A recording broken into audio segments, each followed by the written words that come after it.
Hello students, hope you are doing well. I will be your teacher for this lecture. और इस lecture में हम class 12th की unit 1 मतलब relation and function का एक एक्सरसाइज क्वेश्चन देखते हैं related to functions. Okay, question को रीड करेंगे. In the following case state whether the function is 1 1 on to or bijective. Justify your answer. Case number 1, a function f defined from R to R defined by fx is equals to 3 minus 4x. Case number 2, a function f defined from R to R defined by fx is equals to 1 plus x square. Okay, तो यहाँ पे हमें क्या given है, हमें दो cases given है और हमें बताना है कि इनके अंदर जो फंक्शन है वो 1 1 है, ऑन टू है या फिर बाइजेक्टिव है. ठीक है, तो सबसे पहले स्टार्ट करते हैं केस 1 से.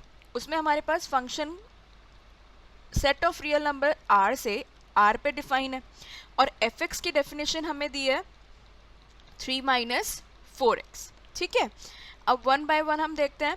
सबसे पहले हम बात करते हैं 1 1 की. ठीक है, तो 1 1 के लिए कोई भी फंक्शन 1 1 कब कहलाता है, जब हम ये प्रूफ कर पाएँ कि fx1 is equals to fx2 अगर होगा तो उससे x1 is equals to x2 होगा, जहाँ पे x1 x2 क्या होते हैं, डोमेन के एलिमेंट्स. ठीक है, तो उसके लिए हम दो एलिमेंट्स यहाँ पे ले लेते हैं. Late x1 x2 belongs to r और उनके लिए अज्यूम कर लेते हैं कि fx1 is equals to fx2 है. ओके, अब फंक्शन की डेफिनेशन से fx1 को हम क्या लिख लेंगे, 3 माइनस 4x1 और fx2 क्या हो जाएगा, 3 माइनस 4x2. 3 से 3 दोनों साइड पे कैंसिल हो जाएगा, -4 को भी हम कैंसिल कर सकते हैं. तो यहाँ से हम क्या लिख सकते हैं कि x1 किसके बराबर होगा, x2 के. तो हमारा फंक्शन कैसा हो गया, 1 1. ओके, ऑन टू के लिए हम मान लेते हैं कि let y belongs to codomain. अब फंक्शन ऑन टू कब होता है, जब कोडोमेन के हर एलिमेंट की इमेज डोमेन में मिलेगी. ठीक है, और उसके लिए हम मान लेते हैं कि fx is equals to y होगा. अब fx था 3 माइनस 4x के बराबर, तो ये इज इक्वल्स टू y हो गया. x को इन टर्म्स ऑफ y हम क्या लिख लेंगे, x will be equals to 3 minus y upon 4. ठीक है, अब देखो, चाहे यहाँ पे x की कोई भी वैल्यू हो, हमें हमेशा y की वैल्यू मिलेगी और y की हर वैल्यू के लिए हमें हमेशा x की वैल्यू मिलेगी. तो हम क्या बोल सकते हैं कि for every y belongs to r we get x belongs to r, क्योंकि x हमेशा यहाँ पे एक रियल नंबर ही होगा, y अगर कोई भी रियल नंबर होगा उसके लिए. तो हमारा फंक्शन कैसा हो गया, ऑन टू. ठीक है, और क्योंकि ये 1 1 भी है, ऑन टू भी है, तो हम लिख सकते हैं hence f is bijective. Okay, so ये हमारा फर्स्ट पार्ट हो गया. सेकेंड पार्ट को भी सेम इसी तरीके से हम आगे देखते हैं.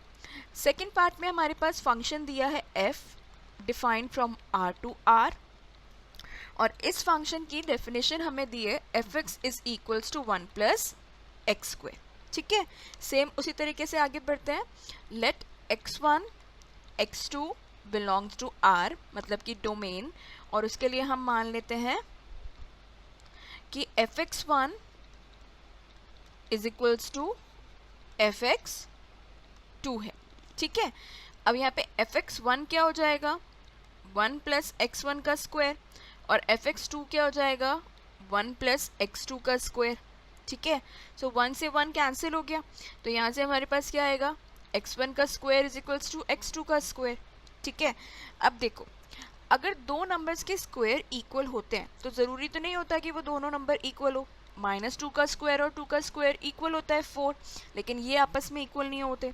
तो यहाँ से हम ये रिड्यूस नहीं कर सकते कि x1 और x2 कंपल्सरीली इक्वल होंगे. ओके, सो हम ये कह सकते हैं कि therefore f is not 1 1. Okay, similarly अब हम बात करते हैं ऑन टू की. ठीक है, हम मान लेते हैं कि let -2 be an element in codomain. ठीक है, तो अगर यहाँ से नोटिस करोगे कि -2 किसकी इमेज हो सकता है, तो हमें क्या मिलेगा, हम fx को इज इक्वल्स टू -2 मान लेते हैं, ठीक है। So we will get 1 plus x square is equals to -2। तो यहाँ से हमें एक्स स्क्वायर की वैल्यू क्या मिलेगी, -3। कभी भी किसी भी रियल नंबर की स्क्वायर की वैल्यू नेगेटिव नहीं हो सकती, तो हम ये कह सकते हैं कि -2 की कोई भी हमें प्री इमेज नहीं मिलेगी, ठीक है।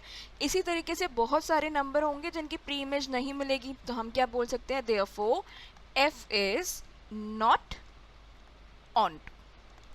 ओके, यही देखना था हमें। I hope you understood the explanation. Thank you.